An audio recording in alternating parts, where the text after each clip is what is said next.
And we're back. Just like that.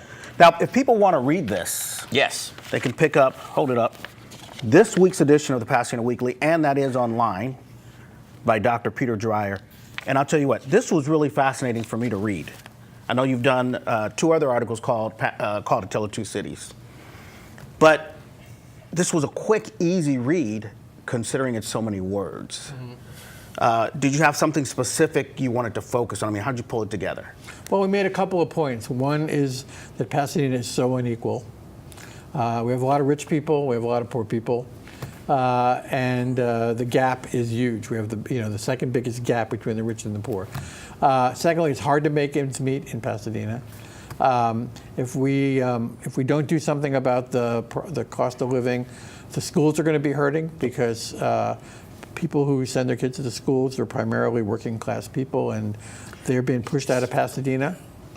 And we wanted to say that the city government can make a difference. These aren't inevitable economic forces. Right. These are a matter of public policy.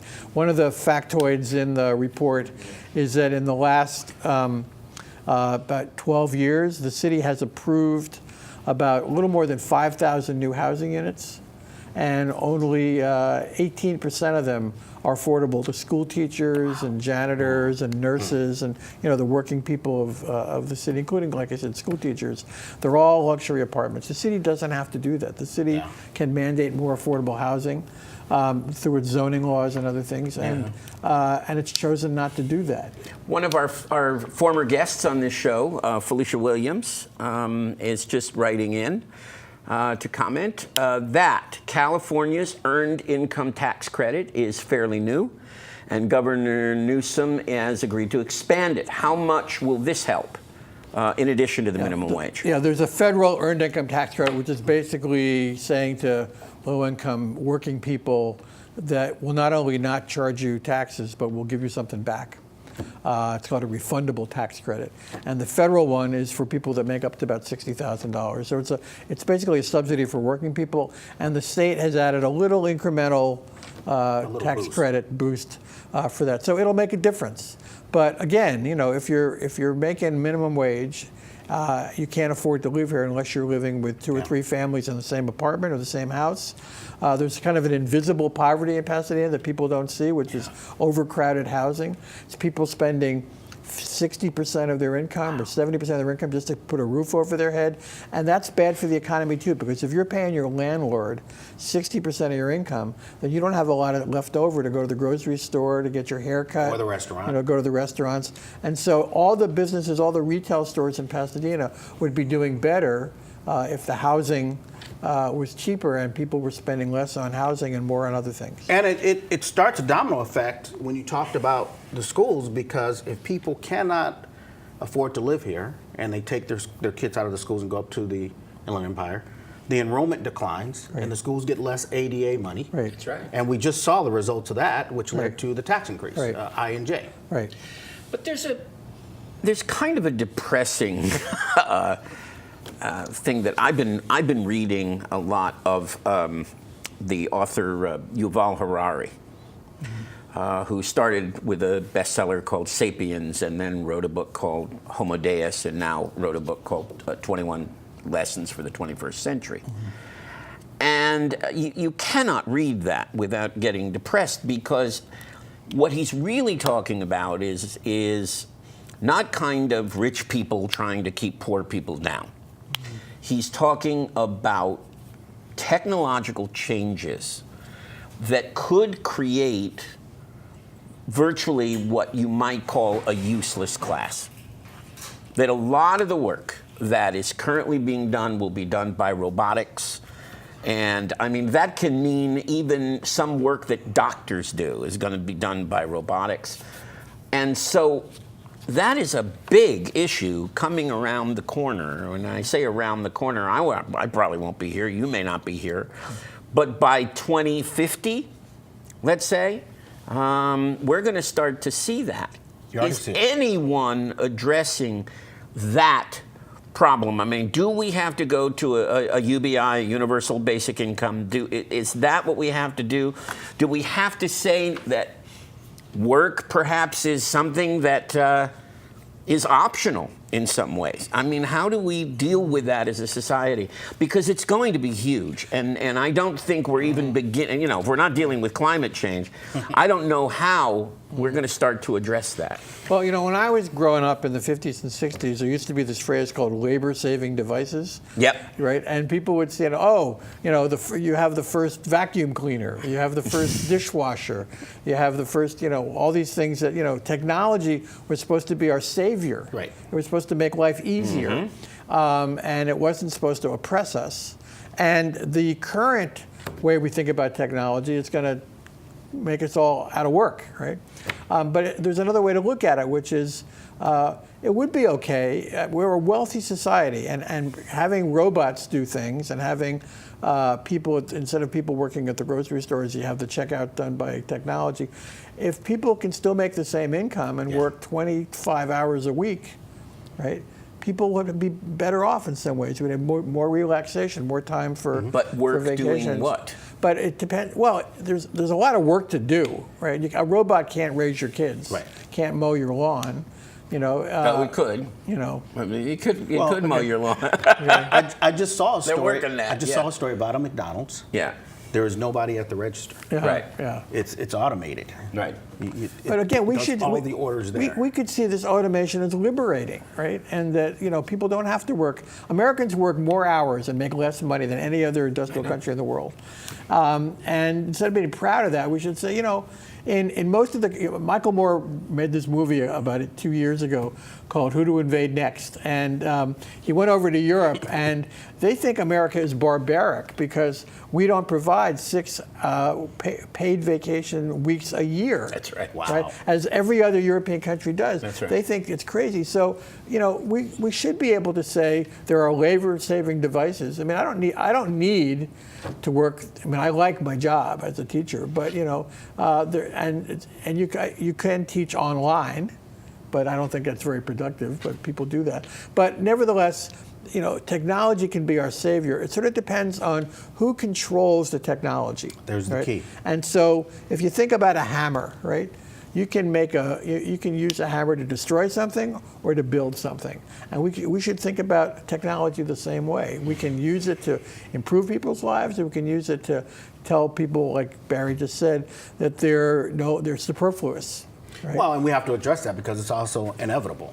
I mean, the horse gives way to the car. That's right. The Pony Express gives way to the post office. Yeah. That may not always be But good I don't know if we're going to sometimes, be able to just train people out of it. In other words, out of the problem. I mean, not everyone is going to become a computer programmer, and not everyone is going to become and now with AI, you don't need that many computer programmers because they're going to start to build on their own knowledge. But right now, what we're talking And then about, we're in Isaac Asimov Sorry. territory. But for the foreseeable future, we're going to be living in a society that looks like it is today. I think so. And the question is, should the 1/4% of the richest Americans and the richest Pasadenans have half of all the wealth? Right. I think that's right. And other people not being able to have a decent quality of life. We have a comment from Pete Fisher. Okay. If training programs were needed in order to get qualified people, the companies would provide them. Xerox trained their sales and technician staff because they would only have qualified staff if they trained them themselves.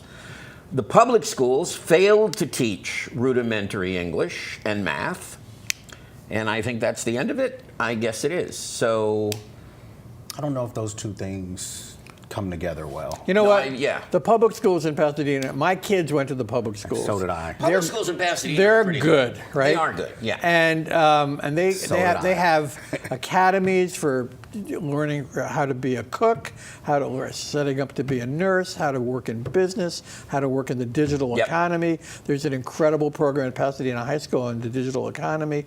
So There's a great arts program here, right? too. That person doesn't know what he's Well, talking and it's about. also Yeah. even if you In Pasadena High. even if you think that, what do you do when the kid comes home? What's your responsibility in the matter? You still have to push your kid and move your kid forward if they're struggling. So I'm doing just fine, and I went through the PUSD, Yeah. and a lot of my friends did, and they're doing great. So So that the don't fate necessarily of do it. this ordinance or resolution, what? Where are we? The city council is probably going to vote on February 11th. So I would encourage all your viewers to show up at City Council. So if you're vote counting, how do you feel about it? Right now, I think we have at least 3 votes in our favor. We have maybe 2 votes against us. Well, the last time that they voted, it was unanimous, 8-0. And then there's a couple of swing votes. I work with a group called Pasadenas Organizing for Progress. Right, POP, yeah. POP. We've got the Legal Women Voters. We've got the head of the NAACP. We've got about 40 clergy. We've got lots of leaders of nonprofit organizations. Yeah. We've got labor unions. We're all meeting, immigrant rights groups. We're all meeting with the council members. We're showing up at the council meetings. There's going to be a parade tomorrow through Pasadena. It's not the Rose Parade; it's the Raise Parade, right? We're going to say we're the city of roses, but we should be also the city of raises. And so we're going to have a parade through downtown Pasadena to raise awareness. That's great. About the minimum wage. So we're not going to let you go without talking about 2020. Okay. We have to talk about it a little bit. This is where they try to convert me. And no, not necessarily, but obviously we have 3 new candidates. Well, 2 new since we've been on the air, because I think Julian jumped before our last Castro show. came in before our last show. So now we have Kamala Harris and Kristen Gillibrand. Incredible, 3 women. I mean, I just think that's remarkable. Yeah, I agree. And exciting. And a lot of people are saying that Kamala will jump into the front-runner position right now. And they're saying that for basically demographic reasons, that she checks the boxes. She does check the boxes. That we are looking for, I think, at least I am, a woman and or a person of color, it could be both, to head the ticket. And as I've said on this show, she's not my first choice. My first choice is Elizabeth Warren, and that hasn't changed. But they also think she checks the box in a big way because of our early primary. So, does the hometown person win? And, March 3rd, are we looking at an easy win for Kamala Harris? Kamala Harris. Yeah. Well, for one thing, I think almost any Democrat's going to be able to beat Donald Trump. That's what it's looking like. Yeah. I'm going to agree with that. So the question is, what kind of Democrat do we want to have? And, I would like a progressive. I would like somebody who's going to take on the business establishment, that's going to fight for more funds for environmental protection, who's going to address the criminal justice system in our country. And that's a big one for Kamala. Well, that's where she's been really pushing that. Yeah. And, mass incarceration. Yeah. We have to do something about the quality of work and so forth. And so Kamala Harris would be a great candidate. I think she'd beat Donald Trump. People say she hasn't enough experience, but Barack Obama had roughly the same amount of experience when he was elected president. He was a great president. But I think, so I'm with you. I'm for Elizabeth Warren, but I'm not a fanatic about it.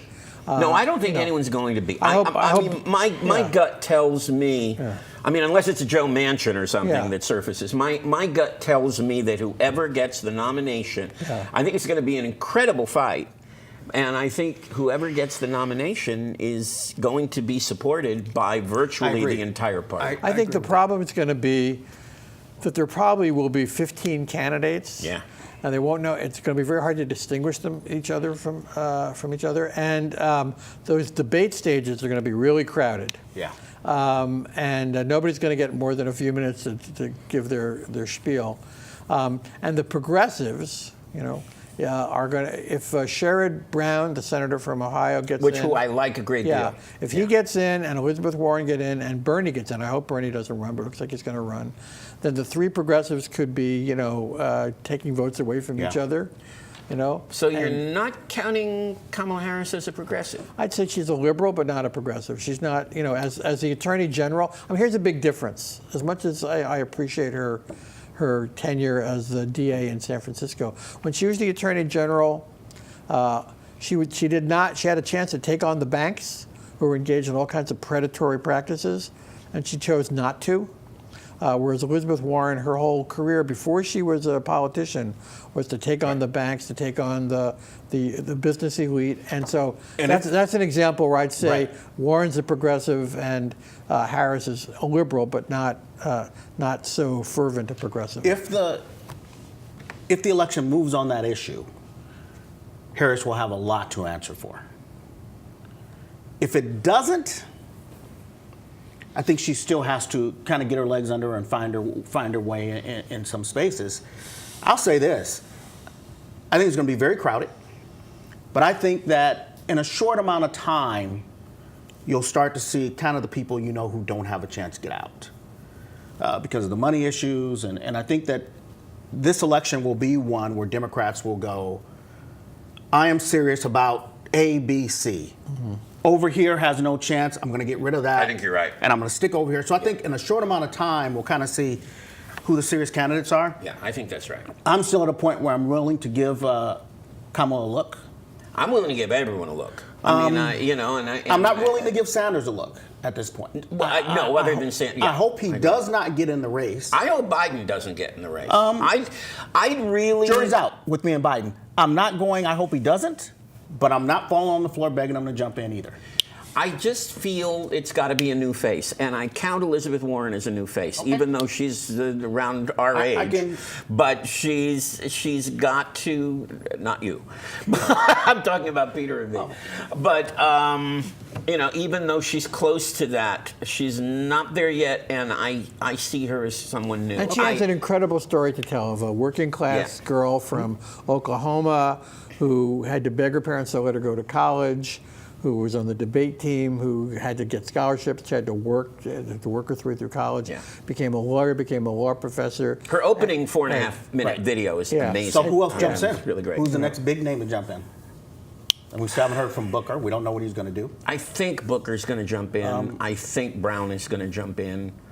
I think Beto may do it. I don't know if he's running for vice president. I think Beto's going to be somebody's. I think Beto is probably going to be everybody's VP choice. And Eric Garcetti. Yeah. And Eric, He's already laying the groundwork for it, right? I think if Beto were smart, I'd step back, wouldn't jump in so fast, and because whoever gets it, you got to talk to Beto. I think Beto about VP. I think he should run against Cornyn for the for the Texas Senate seat. See, I agree with you there. Yeah, I agree with you. And what I would do with Harris is, as we found the field, I'd come to her and say, hey, look, be my AG. Mm-hmm. I'll announce it today as soon as I win the nomination, and you can come campaign with me. Yeah, that's a great idea. And we can push you out on the ticket that way. Can we have 2 women on the ticket?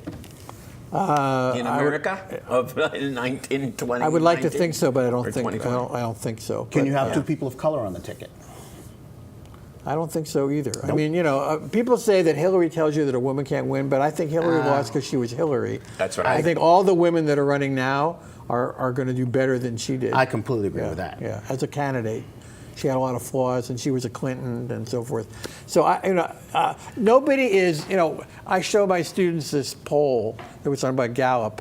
In the 1940s, only about a quarter or a third of all Americans said they would vote for a woman for president, even if she was qualified.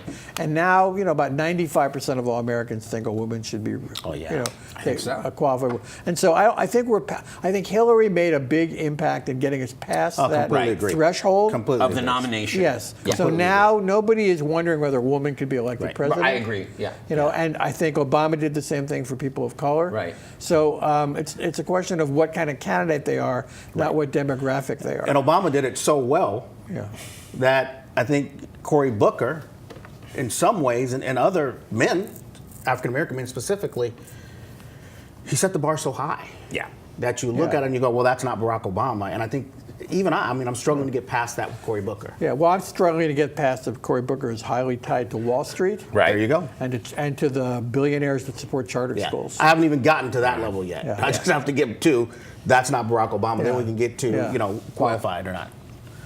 Dr. Peter Dreyer, thank you. Sure, my pleasure. And thank you for this. This is phenomenal. Okay. And February 11th, right? February 11th, please Want show some up people at to show up at City Hall. City Hall, that's right, yeah. Absolutely. So Trump had a really moving celebration of Martin Luther King Day, and we thought we might close with that if we have the video. Let's run that. Come back to us.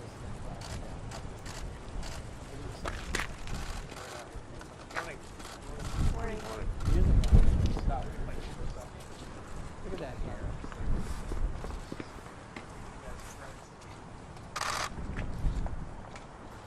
His heart is not in it, you can tell.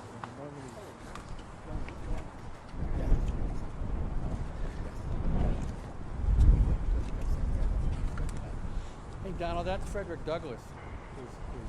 He just died about a year ago. Yeah.